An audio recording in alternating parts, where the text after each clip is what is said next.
দিন 15 পরে শঙ্কর ও Alvarez Ujiji বন্দর থেকে স্টিমারে টাঙ্গানিয়াকা হ্রদের বক্ষে ভাসল।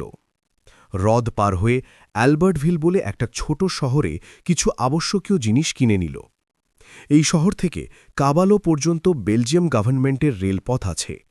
সেখান থেকে কঙ্গো নদীতে স্টিমারে চড়ে 3 দিনের পথ সানকিনি যেতে হবে। সানকিনি নেমে কঙ্গো নদীর পথ ছেড়ে দক্ষিণমুখে অজ্ঞাত বনজঙ্গল ও মরুভূমির দেশে প্রবেশ করতে হবে। কাবালো অতি অপরিষ্কার স্থান, কতকগুলো বর্ণসংকর পর্তুগিজ ও বেলজিয়ানের আড্ডা।